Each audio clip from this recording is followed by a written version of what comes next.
Guest today is a data scientist, demographer, and the creator of a very, very good and important film called Birth Gap. Stephen J. Shaw, welcome to TRIGGERnometry. Thank you for inviting me here. Oh, it's a great pleasure to have you on the show.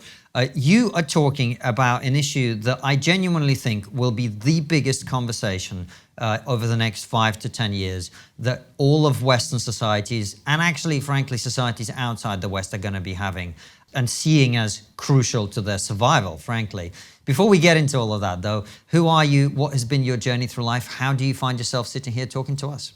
Well, I didn't expect I'd find myself talking to anybody about a film I'd been. I'd never intended to be a filmmaker. My background is, first of all, in engineering, computer coding. For 20 years, I've run a data analytics company out of the US, doing forecasting and data predictions for industries like the car industry. And 7 years ago, I saw some data that basically pointed to the world's population collapsing that shocked me so much that I decided I needed to write a book about it. My younger son said, "Dad, younger people don't read books anymore, we watch documentaries." I thought, well, there's no way I'm ever going to do that. That's the end of this story for me, until I came across someone who was in that world. And 7 years later, yeah, the Birth Gap, Childless World documentary, yeah, it is out. You should have made it a TikTok documentary if you really want to reach the young people, just 20 seconds. But Birth Gap, I've had a chance to watch part of it. And as I say, it's super important. Explain to everybody, look, we all know, right, that the population of the world is exploding. You know, we're going to be on 9 billion people by whenever. We're never going to have enough resources. We're all going to die. The planet's going to burn. We've got 12 good harvests left and all of that. Isn't that all true and right? So how can the world's population be collapsing if we're still growing? That's the conundrum. It really is counterintuitive, but it's true.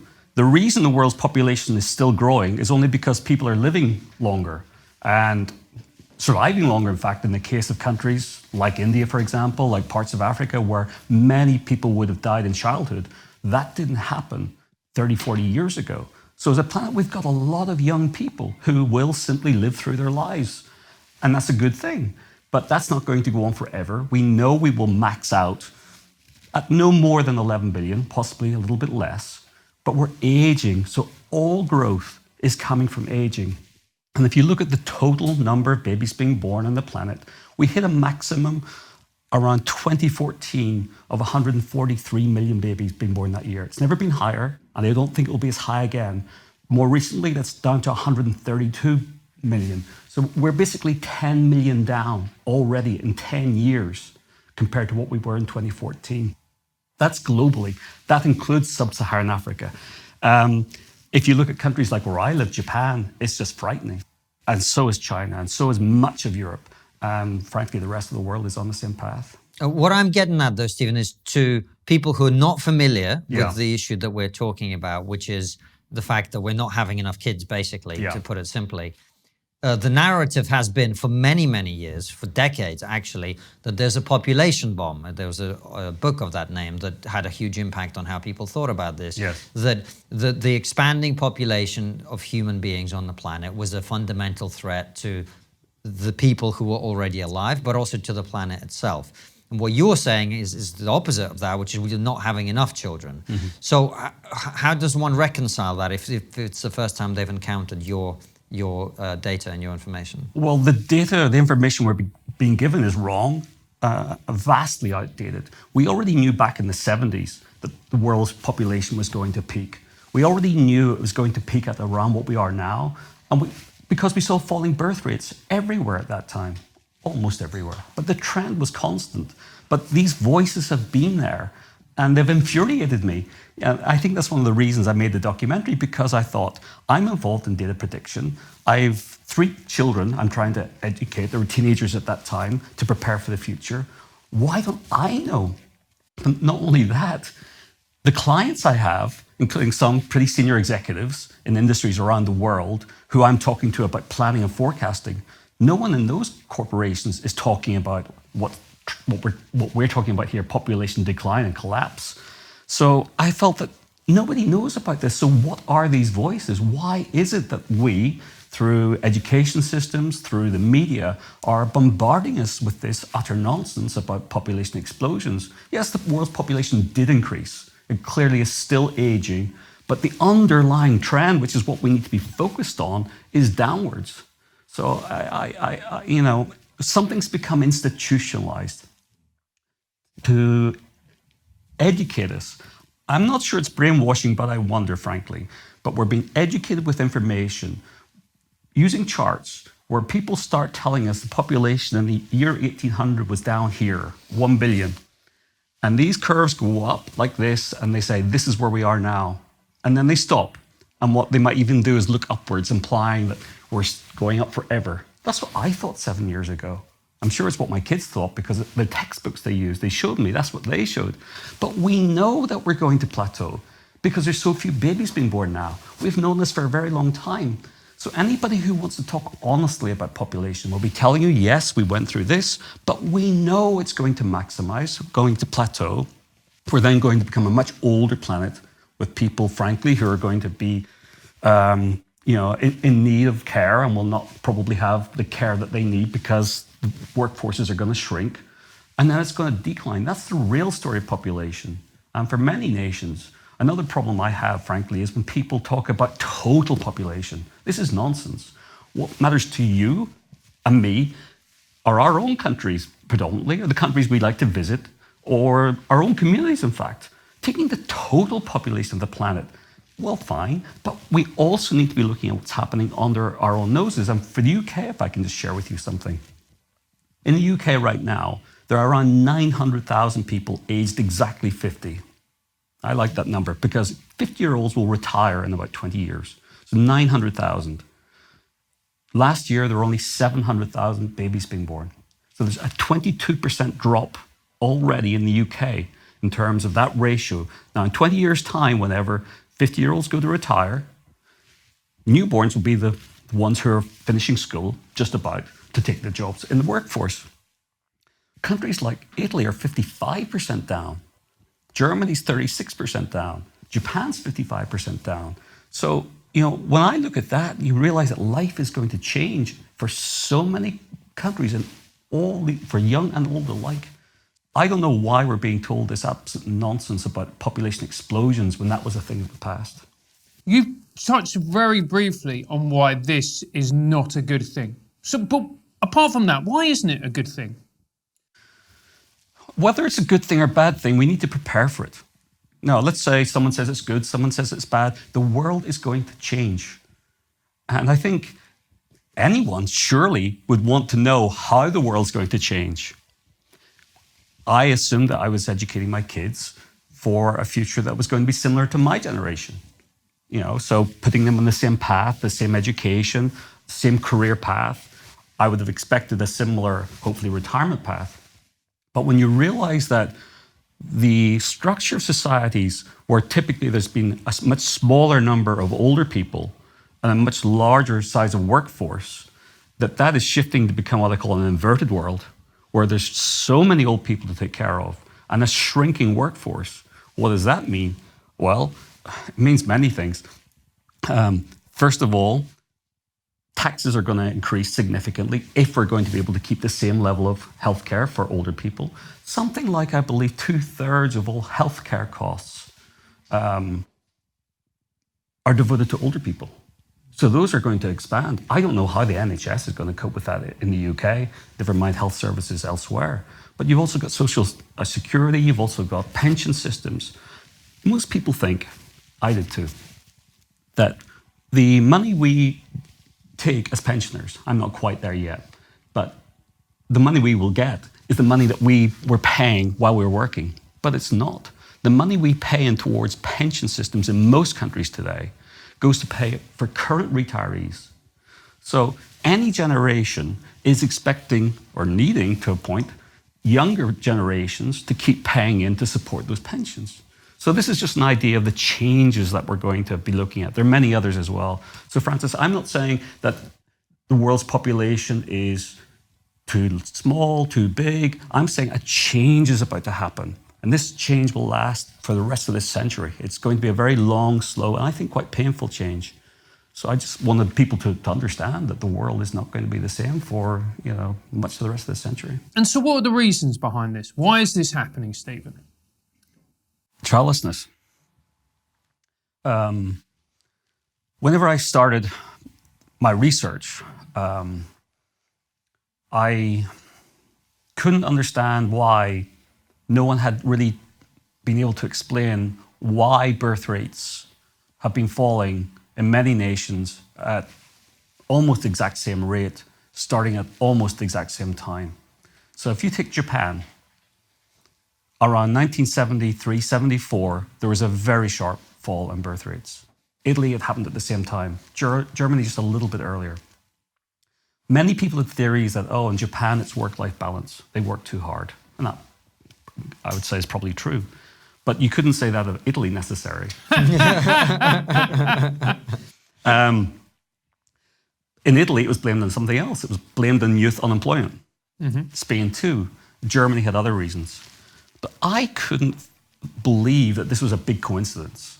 In fact, if you look at this trend, it started in these places at the same time, and it spread throughout those regions. It didn't ever go back to normal. It kind of was a progressive thing that just spread across now the entire more developed, industrialized world, and now far into the developing world.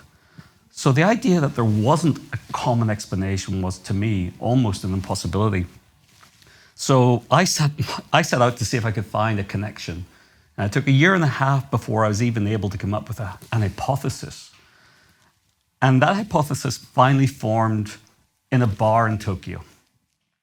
There's not many scientific hypotheses get formed in the bars in Tokyo. Or maybe there are, I don't know. After a year and a half, I noticed something strange, that I couldn't find all that many people who had no brothers and sisters. Of course, some, but not that many. And to have birth rates below, on average, 2 children per woman, you have to have a lot of people either with no children or with only 1 child, or a mix thereof. And in this particular bar this night, I was there with some friends, and there's other people coming. And I said to myself, okay, tonight, I'm going to try and ask at least 10 people if they have brothers and sisters.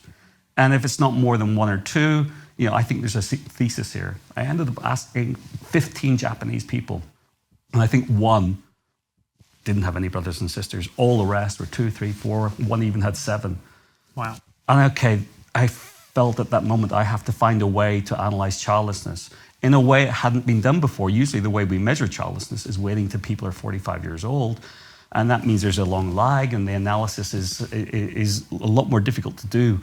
So that was my challenge then, and that's the one thing I was able to identify and to be clear. I will say this, and please keep this in the edit.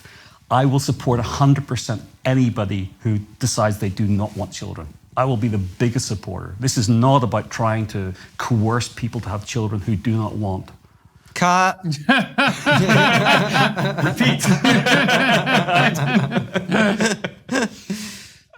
But those people are the minority compared to, if you look in countries like Japan, Europe, where this trend has been in place for many decades. Less so in the US and other countries that are still transitioning. But what you end up with in countries with very high childlessness. So for example, right now in Japan, you have childlessness running around 35%. In Italy, it's 40%. Around 80% of those people had planned to have children. So 4 out of 5 people had planned to have a child, and life took its course, and that's why I ended up calling it unplanned childlessness. So the reason is unplanned childlessness, and then the question is why do people in the end not have the families they want to have? But that's your show, so well, I guess we'll the get into that in a second, but let's first of Yes. all, just if we stick with the chronological order Yes. of it, the initial triggers, which you're talking about, in Germany it's the late 60s, in other countries it's the mid 70s, and you talk in Birth Gap in the film about economic triggers. So it's the oil shock of the 70s, Yes. And so on. Is that your contention, that this is economically driven? Triggered, Economically triggered? yes. I suppose the obvious question from where I'm sitting then is, I mean, I'm not much of a historian, but I have studied some history. Like the oil shock of the 70s was not the worst thing that's ever happened to humanity. Yes. You know, and human beings went on and had children after the Great Depression. They went on and had children after World War II and during World War II, and all of the terrible experiences that human beings have always had. Yes. We've always bounced back. Yes. We've never had this issue, as far as I'm aware of, Yes. before. So why is essentially economic disruption, why did that have such a huge triggering effect on this particular issue? So it's a great question. And I don't cover this in the documentary, so let me go a little bit deeper. And just to explain, I've lived in Japan for 6 years, but I've employed a researcher and I've worked with academics there to look into the history of Japan around this time. If you look at the early 70s in Japan, what was happening was many people were moving into cities, getting new jobs, working for the car companies, electronic companies. Things were looking good. And around that time, things started to get more expensive. Rents started to go up. More and more women were looking to work, but there were few kindergarten spaces. So there's tensions in communities trying to balance affordability of apartments along with finding enough kindergarten spaces. But still, birth rates were relatively high. Then the oil shock hits. Suddenly, and Japan was the largest oil importer in the world at the time. So their entire growth required oil. At that moment, prices went up even more. Commodities, you see in the documentary, shelves that were empty. This was a stressed society anyway. Then something happened, and what clearly occurred was a deferring of parenthood. It wasn't that people suddenly decided, okay, well, I'm not going to have children. It was more that people decided, well, I'm not going to do it now. He's 25, 27. I'm going to wait till I'm 30. And that's the pattern. So when we look at America, well, many countries actually, but to take the mortgage crisis of 07, 08, you can look at America, you can look at Canada, Malaysia, Netherlands, even New Zealand. Around that time, childlessness was hovering around 15%. So let me explain a little bit, if I can, on this as quickly as what you see with childlessness are waves. Waves that happen when, going back to the UK in the 1960s, the most common age to have children was age 20 to 24. 30 years later in the 90s, that had shifted to 25 to 29. So it became natural to have children a little bit later. You wind the clock forward to now, and that's 30 to 34 in the UK is the most common age for women to have a child. You then interject some form of economic shock into that, and you're causing further delays into women's 30s, into women's late 30s, that mean that, frankly, women aren't able to have the children they want to have. So just to come back to your point that, yes, during famines and wars, you're absolutely right. Those times in the past have been times when basically societies delayed having children, but because it was normal to have children younger, at the end of the war, at the end of the pandemic, at the end of the crises, women were generally still young enough to be able to have the families they want to have. Today, that's changed. Hey KK, do you like trigonometry? Of course I do. Incredible interviews, fascinating guests, phenomenal live shows, and hilarious raw streams. In that case, you need to join our locals, so you can have access to even more brilliant content. That's right, you get the chance to win incredible prizes, ask our phenomenal guests your questions, access extra content, and now the only place to watch our Raws on catch up is on Locals. Our Raw shows still go out at 7 PM UK time, 2 PM Eastern as normal. But if you want to watch them after this time, then you're going to need to sign up to our Locals. Raws have now become too spicy to stay on YouTube, so they're only available to watch back on our Locals page. All you need to do to sign up is click on the link below this video, and for just $7 a month, you have access to all of this brilliant content. $7 a month, even for someone of my persuasion, that's a bargain. See you all on Locals. And look, and let's be really honest about this. Women are being sold a lie.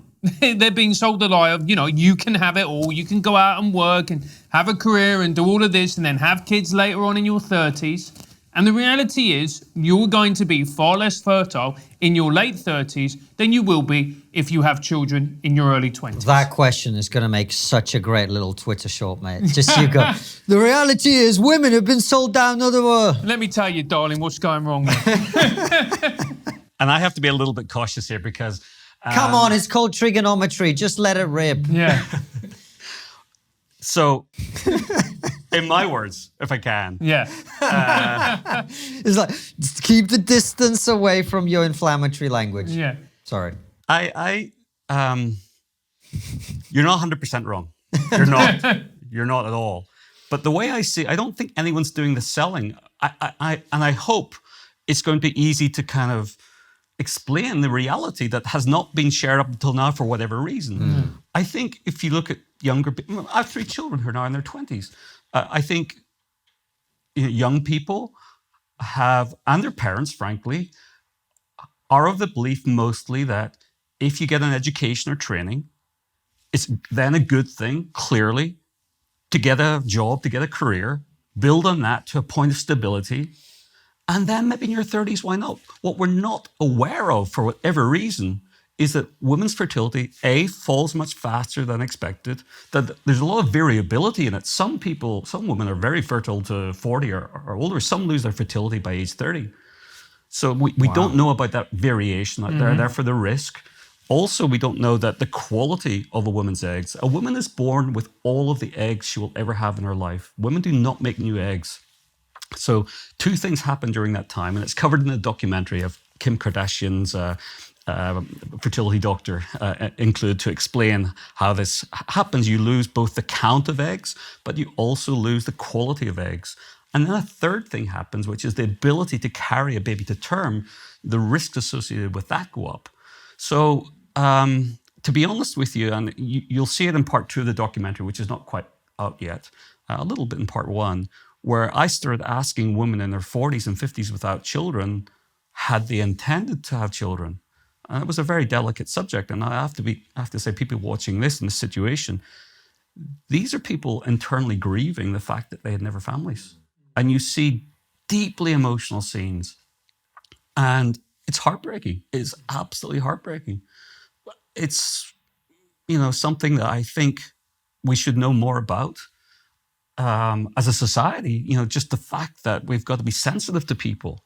So just to give you an example, some people, perhaps many, who don't have children in the workplace will see a colleague bringing their child to work or talking about their children. Many of these people go to pieces when this happens. They'll go to the restroom, they'll go to the toilet and just stay there. They'll go and have a walk. We don't realize, I didn't, the internal anguish that happens. So to your point, society, I agree, is not informing people, men or women, because men are trying to partner with women if they want kids who are able to have children. Men also are in the dark here. And so the question why that's happening, I don't know. It's remarkable. We teach people so much about biology in schools, but we don't cover this. So it's got to change. Well, you're right. I think that a lot, and I said it on Twitter a while back, and people got annoyed with me, as they do whenever anyone brings this up. But we've got to a position where a lot of people, but particularly in this case women, are going to end up in a position where they're not happy. They're not happy with where they've ended up. And I'm curious, the economics of this, I imagine, are significant because, my wife, for example, right now, she's not back to full-time work by any stretch of the imagination. And our son is a year old, and I don't think she'll be back to full-time work for a long time. And she doesn't want to be back to full-time work for a long time. But for a lot of people, that is not a position that they can afford. They can't afford to especially if both parents have a high-paying job and they need that money to maintain the lifestyle that they wish to have and that they're used to. That's an economic difficulty that I think didn't exist in the past, when 40, 50 years ago, a family of 4 could live on one person's income. Typically, the dad would go out to work, the mum wouldn't, and they could live on that comfortably, and it wasn't as big a deal. Now, economically, that's not viable, but also societally, that's not quite viable either. Like, the choice of giving up a lot of money to stay home with the kids doesn't seem like a very appealing option to a lot of people as well. I think partly, I have to say again, if people don't want to have children, we have to just accept that. I think the challenge is the conflict then for those who do want to and are trying to find the right time. I think the best way for me to answer this is to say, if we're going to find a solution to this problem, we've got to make it more flexible for people to have what I'm calling educational pathways and career pathways that make it easier to do things at the same time or to take breaks from one or the other. Why are we cramming all of our education into the first 3-4 years? I still take classes, college level classes, because I like to keep up to date with things. And it's refreshing to study something that you want to learn at the time you want to learn it that's relevant to you. I think we need to make education more flexible so that people are able to have children younger. And why not have people start their careers for the first time age 30 or 35? We're living longer now. The idea of retirement, I don't know what the French are thinking about right now, but retirement at age 63, is it? 65? Yeah, it's going to be 75. To young people today watching this, you're not going to retire until you're at least 75 to 80 years 100%. old. 100%. Yeah. So why not start careers age 30, 35 if you're going to have a 40, 50-year career anyway? Mm-hmm. So I don't have all of the answers here, but I know the current structures that we have are for sure not helping, are hindering many, many people. And also the thing that we don't talk about as well is that women like to partner with people who are, if not a similar level to them, education-wise and earning-wise, they prefer it if they're higher. But then what happens if you get women who go to university, and by the way, there are people, I'm in favour of women going to university, and, not really, educating themselves. Stephen, they're just jokes, right? You look so tense. Just jokes, mate. So women go into, education, they come out, they have this amazing career, they have this amazing job, and then they want a partner, and then they realise that the partner that they want comes from a very, very small pool in which a lot of women are competing for that small pool of men. Well, that's right. So this is called hypergamy. It's absolutely true that women do cross-culturally prefer to partner with men who are at least as successful, whatever that means, as they are. And that's not going to change because that's part of who we are as a species. Men don't mind. Men will marry down, but actually prefer less women who are more educated, it seems to be. We've got to accept that that's a reality. Now, your point is absolutely right, because if you look at colleges in the US right now, almost 2/3 of people at US colleges are women. Even in Thailand, it's 60%. It's a global trend that women are focusing more on education. This is a problem. I don't have an answer to this. In some ways, I have to say that men need to be studying harder, or not dropping out of colleges. I mean, I heard recently the dropout rate for men at US colleges is much, much higher than women. So this is another problem we have to confront. Maybe if you personalize it, you would say if a woman wants to be sure of finding someone, don't leave it until you're 35 and through all your graduate education, et cetera, because you're right, at that point in time, there will be a very small pool of people who you might feel you want to partner. Because that's the real challenge. And, you have to feel really sorry for these women, particularly, I have relatives of mine who are doctors. You work really hard at school, you then go to university, then you then have to go through medical school, you have to qualify. And by the time you've done all of your exams, you're in your early 30s, mid-30s, and you've pretty much just started your career. And then you have to go, oh, right, now I have to think about kids. It's huge. It's huge. It's huge. And you wonder, what are we going to do to be able to actually overcome this challenge? And do we just need to start talking more honestly about female biology? One of the interviews that we did was of a young German medical student. It didn't make the final cut of the documentary, but I will be including her in some future coverage. I think she was 23, 24, and she had decided to take a year out of medical school to have a child. Mm-hmm. And she was laughing with us. Yes, it's a struggle, but you should see what it's like to be a doctor and have a child. And she had decided that if she didn't make that the right time for her, she'd probably end up being childless because she saw so many older doctors who were childless. And she made it work. To be honest with you, she was one of the happiest, positive energy people. And of course, when you're 22, 23, 24, you do have more energy for things like that. And again, I have to say, I don't want to pressure people to have children younger than they want, but we have to make societies more flexible so that those who might consider this are better able to do so.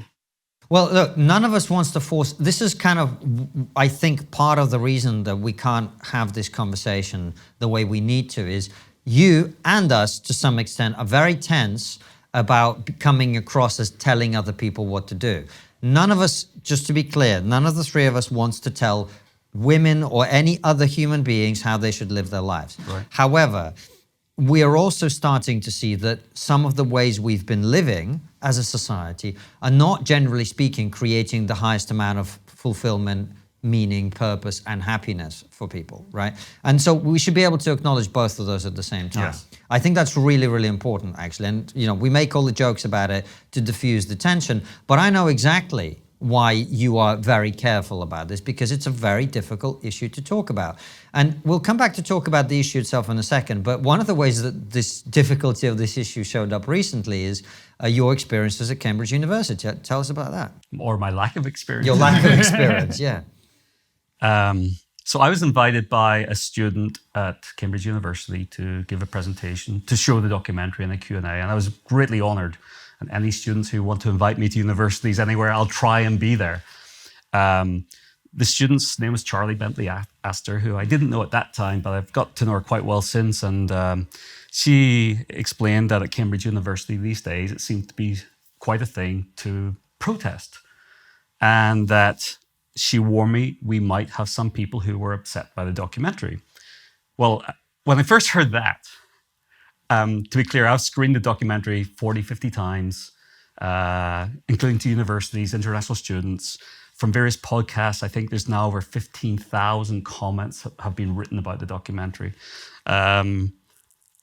Not one of those comments or one of those prior events would have ever given me any reason to think that anyone would want to cancel my documentary. Why? It's about life. It's about people. It's people's voices. I don't even come up with a conclusion in it. I simply say, here's the world and here is data. Hard data, real people. And most of the people I interview are women. In fact, the entire crew, other than me, there's about 9 of us involved in making the documentary. They were all women, except me. And it wasn't I went out to try and find women to make this documentary. Women gravitated towards this project because they wanted to also hear answers from other people. So when Charlie told me there might be a few protesters, that was, well, okay. My first thought was I'd like to meet them. I'd like to sit down with them. I'd like to talk to them about why they're protesting and talk to them about their lives and how the world's going to change.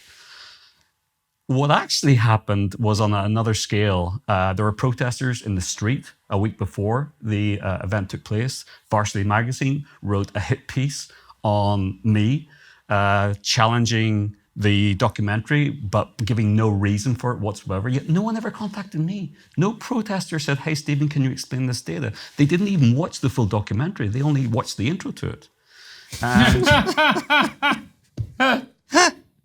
And what is the thrust of their criticism? Well, the reason it was actually cancelled was St. John's College felt that there'd be too much noise protest during exam time. So that was the excuse. Well, that's the heckler's veto. But Right. why are they heckling in the first place? What's wrong with talking about this issue? They've called me anti-feminist, misogynist, bigoted, racist. Racist? Yes. And most recently, fascist. Welcome to the club. That's what we all are now. Why? Why you... Okay, look, anti-feminist and misogynist, I'm not saying you are, obviously you're not, but I can see how people can add 2 + 2 and get about 75, right? What does it have to do with racism? It's ridiculous. I mean, clearly, people are just trying to use terms, as Charlie put it, they're trying to intimidate other students and academics from attending this event. So by throwing out these words, accurate or not, it's just a warning to stay away. So the question there goes, these people don't know me, they don't know the documentary, there's something in the subject matter they don't like, And I hear it might be to do with the definition of a woman. I think putting the term mother and woman in the same sentence today is provocative to some people, perhaps. That's what's been explained to me. So I don't want to, I'm a data scientist. For me, it wasn't just a cancellation of the documentary. It was an attempt to cancel UN data. I mean, the data I gather is purely from government sources, and it's an attempt to cancel the voices of the world, mostly from women. And something's clearly very, very wrong in society when universities were places where people go to absorb new ideas and to reject them or accept them or change them, that even now in universities, least of all Cambridge.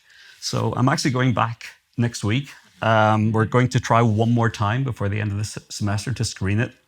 I think I've been told if it's cancelled again, I'll become the most cancelled person ever at Cambridge University, because everyone else who got cancelled eventually went back and were able to kind of do their speech or whatever.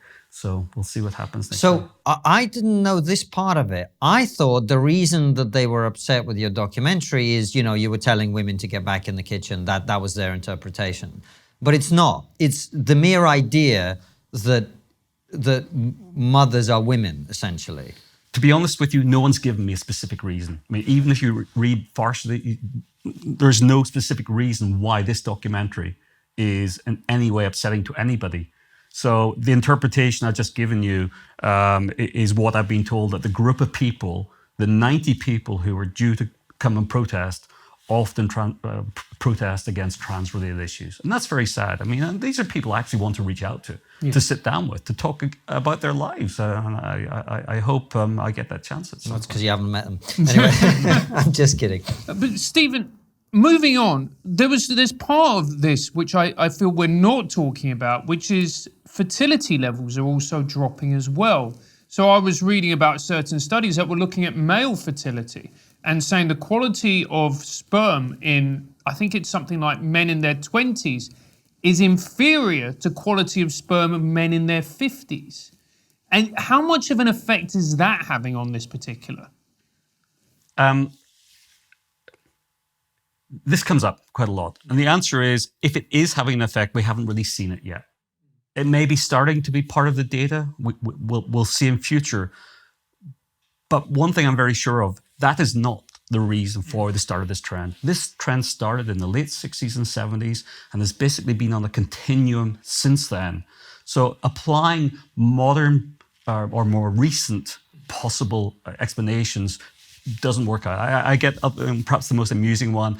I got a comment on one of the sites that they thought Ronald Reagan was the reason for this whole problem when it started in Japan in the 1970s. So people are often taking things that they hear that are more recent and applying. I get this a lot. But no, you have to find a reason that can explain this going all the way back to the 70s and to explain why it started in some countries before others. Only then can you understand this. Well, I feel like we still haven't quite got there in terms of our conversation here, because we talked about the economic shocks that people experienced in those countries, and that those societies that have seen a reduction in the ratio between earnings and the cost of living, essentially, right? It's become harder for a family to survive economically.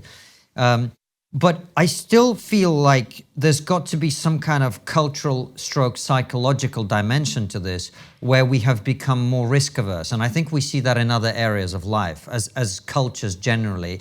And I certainly would posit, at least, that the way we talk about climate change and the way we talk about the future of the planet has an impact on how people feel. Do you know the number of times I've talked to young people, and probably at one point thought myself, prior to really educating myself about these issues properly, that there is this sort of human beings are the virus narrative that's going around. Do you know what I mean? Like, there's too many of us, we're causing too much of a strain on the planet. Why would we bring another person into this world that's about to collapse anyway? Like, that is definitely out there as well. Do you think that's a contributing factor here? I worry that will be a contributing factor in the decade or two ahead, because I do hear that more and more from younger people today. Frankly, birth rates are already so low. If that, that could put us really over the edge if that becomes the case. And it's sad because, I first of all, I don't think we should be ranking our crises. I'm as concerned about the planet as the next person. The dialogue that we have around the environment, frustrates me, frankly, because we only seem to talk about certain aspects of it rather than, for example, technical solutions that we should be talking about. We should be talking about everything if we're genuinely worried about it. So, but the idea that whatever you think in terms of the environment, that someone can say to somebody else, do not have children, that's morally wrong. You might want to say, be careful how you raise your children, in terms of consumption. Maybe that's okay. But I've heard of situations, I've heard of professors in universities in the US telling the classes they should not have children. And that's just shocking. That's beyond immoral to me. If you were to say, let me bring in one of the other points about my findings, in all of these countries, once a woman becomes a mother, family structure has not changed in decades. So back to the US in the 80s, back to Japan in the 70s, the proportion of women in Japan having 4 or more children was 6% in the 1970s. Today, it's exactly the same. Now, that was quite a shock to me to find out, actually, once a woman has her first child, she is typically going on to have as many children as it looks like she will want to have, because that structure just does not change. But as a new father, just to interject briefly, that makes total sense to me, because once you have your first, it's like they're like Pringles. Once you pop, you can't stop. Like you're going to have as many as you're going to have because they're great. You know what I mean? For the vast majority of people, it's just the experience transforms you, but it's getting people over that line is what you're talking about. So the reason we are where we are is not that families have become smaller, it's just there's way more people not having children at all. Yes. Right?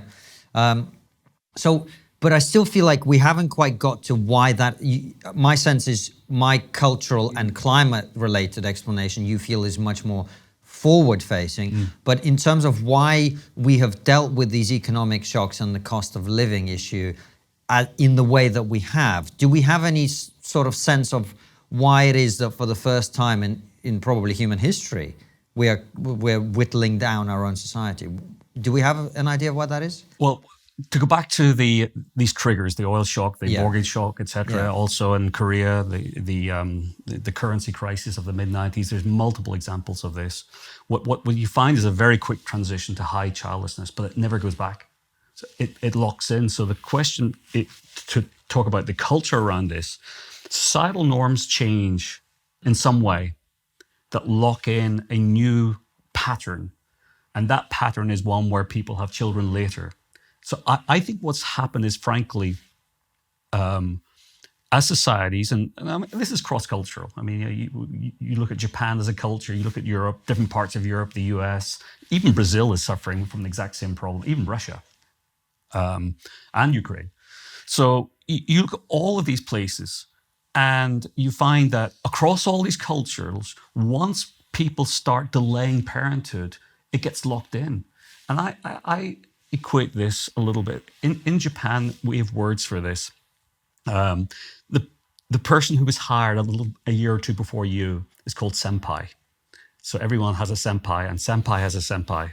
And then the people below you are like kohai. So it helps me with this terminology. If you are particularly a woman and you've just turned 30 and your senpai and senpai's senpai have not had a child yet, your feeling is, well, it's probably not my time yet because I might be perceived as, so you're not even thinking of it. And what you might be thinking is, well, when senpai, boss's boss, has a child, then there'll be a promotion opportunity. So I'm going to wait till that.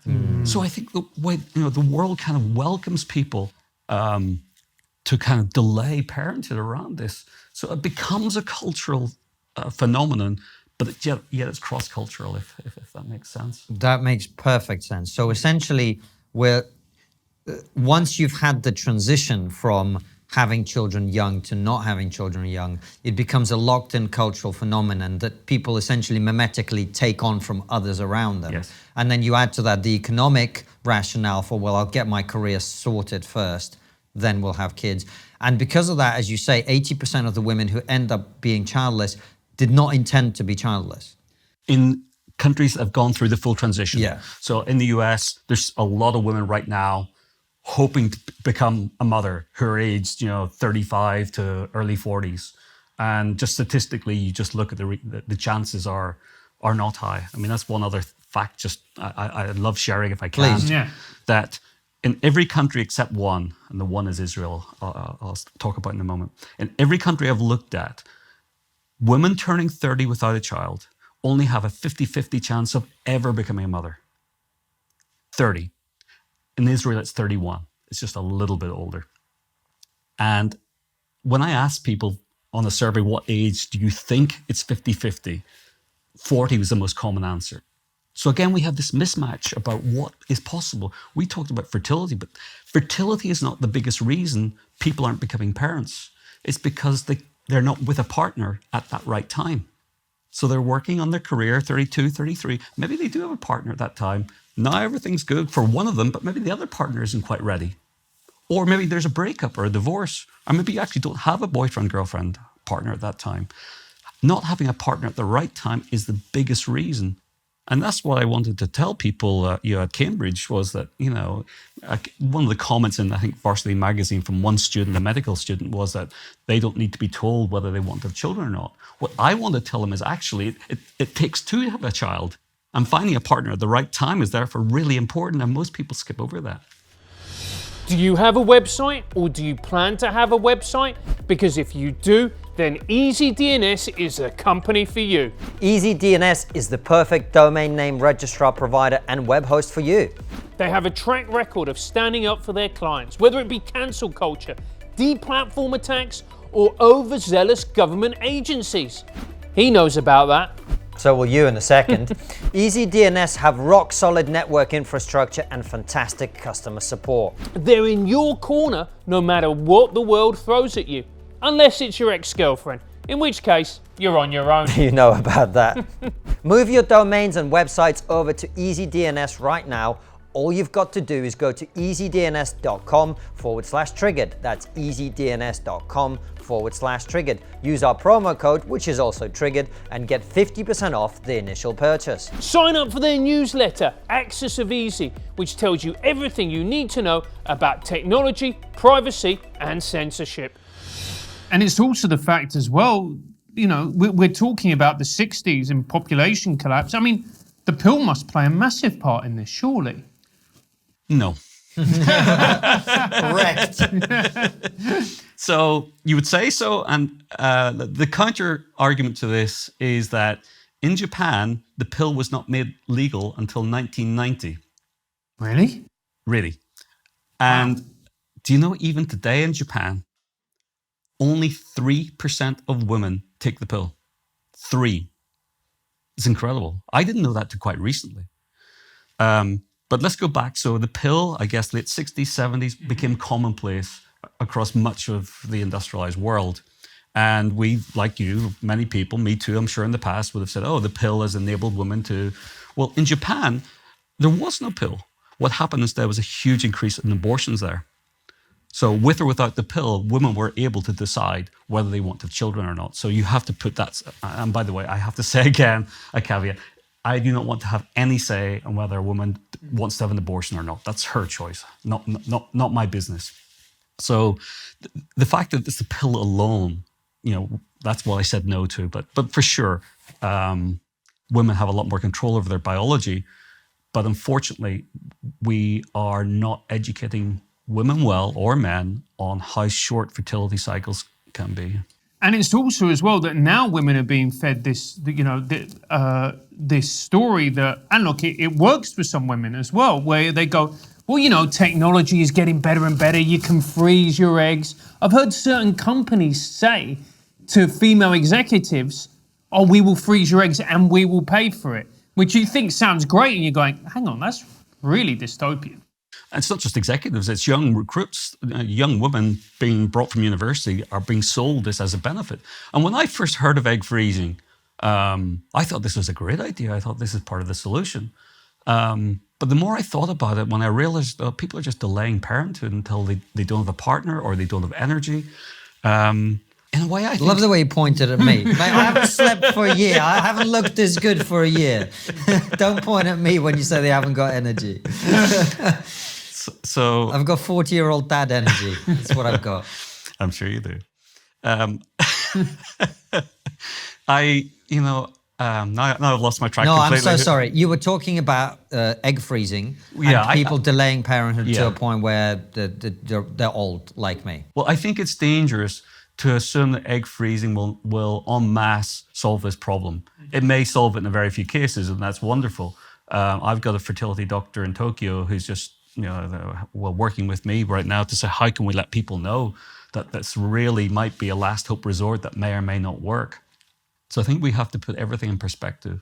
And, if technologies get better and people are able to have children later in life, well, that's great, but we're certainly not there yet. Stephen, so your key takeaway message, and correct me if any of this is incorrect, is you don't have as much time as you think. Yes. That's one of your key messages. Yes. And if you get to 30 and you haven't got kids, your chances, statistically speaking, of having kids are 50-50 Yes. at that point. My wife and I, we had our first son at 39, very late. Probably have another one. My wife comes from a family, like her granddad was born as like the 15th child and his mum was like 58 at the time. So she's maybe got genetically in a better position, but you don't have as much time as you think. You don't. Right? You don't have as much time as you think. So if you want to have children, basically you need to find a partner and try and make it work by around that time if you haven't already. If you want to be a mother or if you want to be a parent. It's about prioritization. It's what's important to you. And if someone decides, you know what, I'll take the risk, I'm gonna, that's fine. So I don't want to force people. None of us are saying that. But that's not what I was saying. Yeah. Right. I was saying if you want to be a parent, that's kind of the strategy you want to follow. Now, societally, the question for me is, we touched on some of the impacts earlier, but I actually think we didn't quite go as deep as we could, because when you talk in the movie, one of the stats you gave, which I was like, whoa, you said there are more adult diapers being sold in Japan than baby diapers. Yes. Already. Yes. And it's been like that for quite a while, actually. That is terrifying, isn't it? Yes. So, I live in Japan, and the reason I'm there is because I'm passionate about this issue. I'm actually passionate about trying to help save Japan. One of the great things there is that everyone in Japan intensely knows about this topic. It's on the media every day. The government are, making regular, policy changes to try and address it. So it's a place where I hope, if anywhere in the world can solve it, it might be Japan first. Mm-hmm. Because you're right. Another statistic in Japan, this data goes back a few years, but within the last 5 to 10 years, the average number of people waiting for a care home was around 400,000 people. When you get to an age in Japan of needing a care home, you can't take care of yourself. You're living alone. That is the moment you can put yourself on the list to wait for a care home. Wow. So you need a care home, but you can't be on the list until you need it. Why? Because there aren't enough care home spaces. The average time, I think, from then to wait on a care home place is 3 years. So you got people who literally are unable to take care of themselves, unable to dress themselves, unable to do anything, living for 3 years before that place in the care home opens up. Japan is a template for much of Europe. Can I say, let me say it here, I haven't said this before, but I'm from the UK originally. I didn't have a vote here, but because I don't live here. But I'm pro-Brexit. And at the time of Brexit, I contacted some newspapers here to say, look, I think we should do an article using some of the maps I've created to show how grim the situation is in Germany, Italy, Spain, much of Europe, because people need to know just how fast Europe's going down the hill economically, as well as in terms of the care of the elderly there.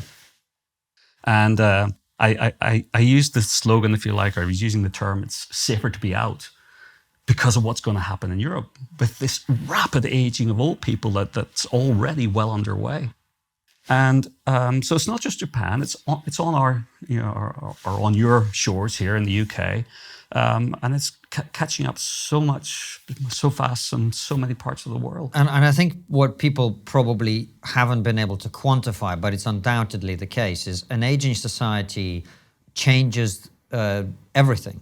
It changes whether people start businesses or not. It changes whether there's innovation in society. Because as we all know, that once you get to a certain age, you become less flexible and less willing to take a risk. I mean, that's why young people are much more risk hungry, because that's the time you're supposed to be trying things, because you've got time to fail. Mm-hmm. You've got time to make a mistake. You've got time to do that. economically, militarily. I mean, it just seems to me that this is a huge issue, as I said to you at the beginning, that people don't even understand the implications of, let alone the implications of the implications, the second order, third order, fourth order consequences. Yeah, and we haven't gone into too many of those, but just a very obvious one is that we're going to have too much housing for the number of people in our societies. And today in the UK, that's probably hard to understand because it seemed to be the other way around at the moment, but that will change. And these are societies, therefore, that will have decaying communities where houses will become desolate, where communities will become desolate. I feel young people will mostly move away from those communities. I think certain towns will become what I call magnet towns that people gravitate towards, mostly younger people, which become quite expensive. The older people will be left in the decaying towns without enough healthcare. Taxes are going to go up for everybody. And then you take national debts. So most countries, Japan certainly, all countries I want to say have got significant national debts. And these tend to get larger rather than smaller.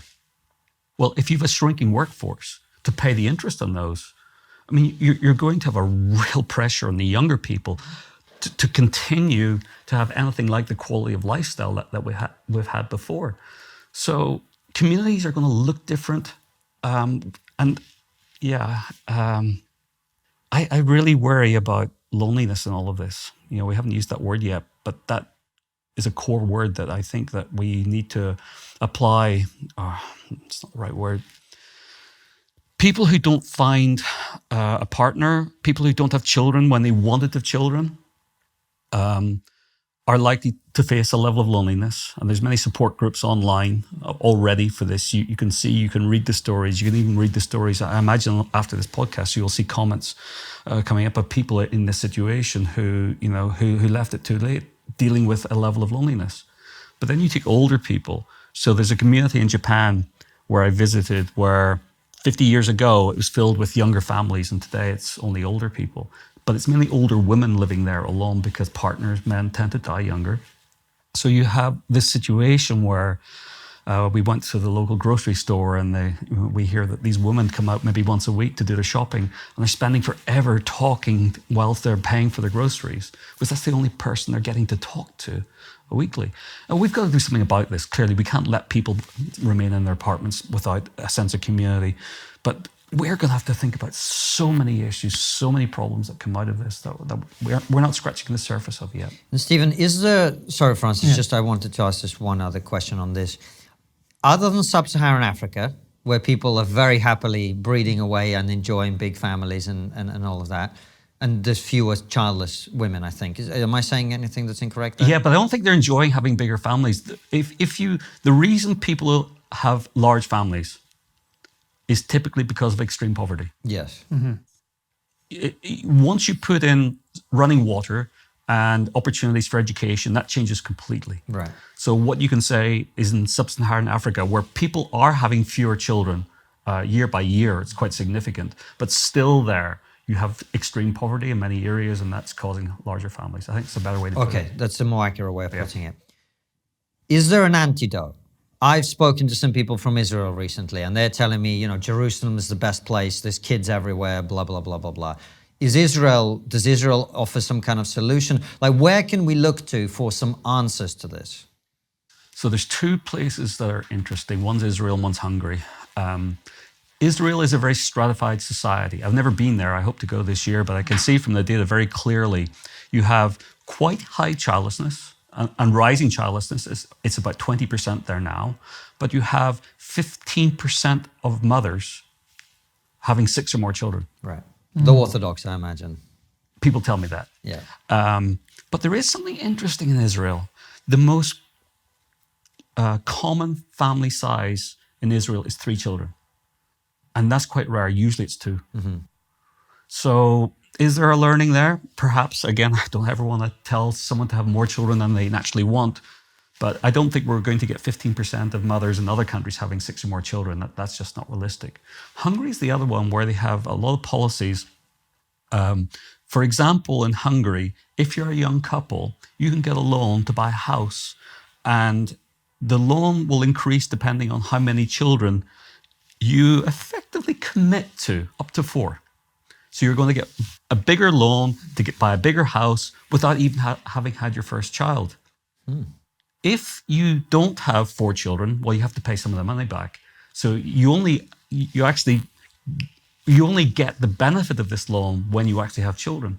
Now, and I'm not saying that maybe that's coercive, but what is interesting about it is the actual structure of family size in Hungary has not changed at all, like everywhere else. You don't have any more people than before, and once they become a parent, having 1, 2, 3, 4 children. But you do see a significant reduction in childlessness. Quite significant. And it's too early yet to say that this is causal. But it's certainly something I think we should look at. Is there a way to, through loans, encourage people to take away economic vulnerability, which is there for people to say, look, okay, if you do have the children you think you're going to have, here's this, and you have to pay back some of it if you don't. Again, I don't want to comment necessarily on what's good or bad here in specific policies, but those are 2 countries. I could talk about Russia very briefly if you wanted to. Of course. Because Russia is also cited with as having policies that have somewhat successfully encouraged people to have more children. And Russia's birth rate did dip very low and then did go back up. But if you look underneath this, up until 95, the most common family size in Russia was 1 child. Over half of families were having only 1 child. And I don't know why that is. But from 95 onwards, that started to normalize. Normal become more similar to other countries, where 2 was the most popular, and the number of people having only 1 child fell sharply. So it wasn't really an increase in overall birth rates. It was a reduction in people only having 1 child. Whereas right now in Russia, birth rates are just falling through the roof. Since around 2015, I believe it is, births I think are down. It might be 30%. So all of these countries that people look at and go, oh, Russia did something good here. It's never as easy as that, or it's rarely as simple as that. And do you think as well part of this problem is, and Konstantin has actually mentioned it more in passing than anything else, is society, particularly Western society, is very antenatal. So whenever I hear you talk about South Korea, you talk about, and correct me if I'm wrong, 0.8 is the replacement rate in South Korea. Yes. I was reading about South Korea the other day when I was researching for this interview. They have child-free zones in, I think it's in the south, in an island in South Korea, and they say no children allowed in coffee shops, restaurants, etc., etc. And then you go, and then you wonder why people don't want kids. South Korea, I did film there. Several people from Korea appear. It's a culture where there are issues, work-life balance, and women do get paid less than men. There are certain cultural issues you would point to. What's the term that's used in the media is birth strike, but none of the women I actually talked to in Korea were saying, "Well, I'm on strike." So I think that's a cute media term. The reality is, women in Korea are starting families very late, much later than other countries, and they're not achieving the same family size as other countries would do. And Spain's very similar as well, by the way, in terms of the number of people starting families really late. So in those countries, you find very high proportions of families with only 1 child again. I hadn't heard of the child-free island. I must research that, but it sounds horrendous. And the antinatalism, it is out there. 100% it's out there. Yeah. Oh, absolutely. You meet so many people. I'll be honest with you. I used to be like that. Before we had our son, I used to find kids annoying. I do. And I think the fewer of them are around, actually, the more annoying you find them, because they become the anomaly. It's like almost everybody's had experience of getting on a plane, seeing a baby, going, oh, for fuck's sake, I'm not going to get any rest, I'm not going to get any sleep. Whereas I think if everyone was having kids around you, it would be a whole different experience, because it's like, well, it's just part, like you get on a plane, there's going to be some kids on there because there's going to be some men and some women. It's like part of the thing. Do you know what I mean? Yeah. So I think there's an awful amount of it around. Do you know the thing that irritates me most? There's a term used a lot, and we haven't used it here. I don't want to ever use it, but it's putting the word child and free in the same. Right. Yeah, I call it the CF word. And the CF word is used commonly in the media. It's used in some academia. But the word free means free from something harmful. And the idea that children are harmful So you put the word free after disease-free, germ-free, debt-free, mortgage-free, things that are universally negative. Not something that you want and you don't want, not a selective thing. So the idea that there's people out there who would use the CF term, as a parent, I find it offensive. The idea that I might want to be free from my children. Or if a teacher in school was saying to my children, when they're younger, that they are child-free. What would that do to a child hearing from a teacher? Oh, maybe my parents also want to be free of me. I mean, it's damaging to children. So this is where I see this, well, not exactly subtle, quite obvious antinatalism creeping in everywhere. And I think that term just has to be called out for what it is. Well, I think on a more positive level, I always try and talk about how much I enjoy being a parent, just to get the idea out there that it's actually a lot of fun. It's not something you want to be free from. It's something, if it's right for you, like you want to make that happen. Yes. So we're going to go to our supporters only questions in a second on Locals, and they've got a bunch of great questions for you. But before we do, just so wrapping it up, if I'm watching this, I'm 23 years old, I'm a young woman, I want to be a parent, I do want to be a parent at some point. What are you telling me? Start thinking from now about how that's going to best happen for you. Don't wait until you're 28, 32, 35. And be aware that you will have to make compromises. Almost certainly. Something will have to give.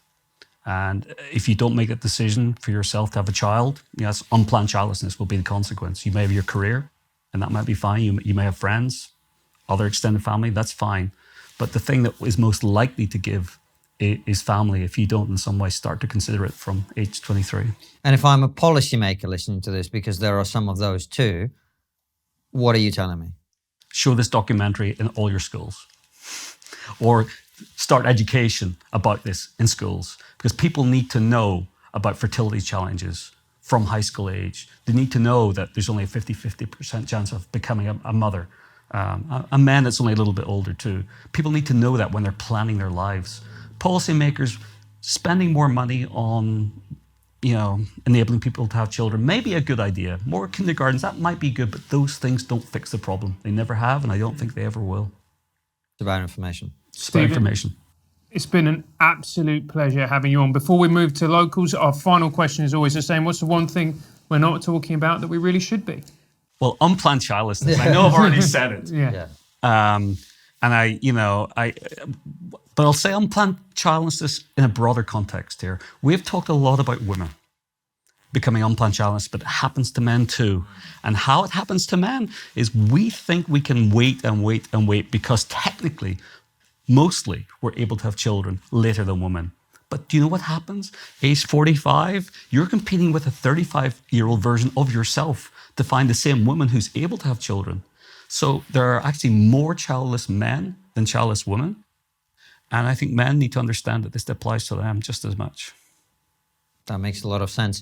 Stephen, where can people watch the Birth Gap? So birthgap.org is a website we have. The part one of the documentary is on there. The other parts are available for members only because we're working with some streaming services right now to look at possibly having them brought out later this year. Part one is also on YouTube. And I caught it on YouTube and I thought it was absolutely fantastic. So I recommend everybody check it out there and continue to follow it. And we will go over to Locals. Join us there.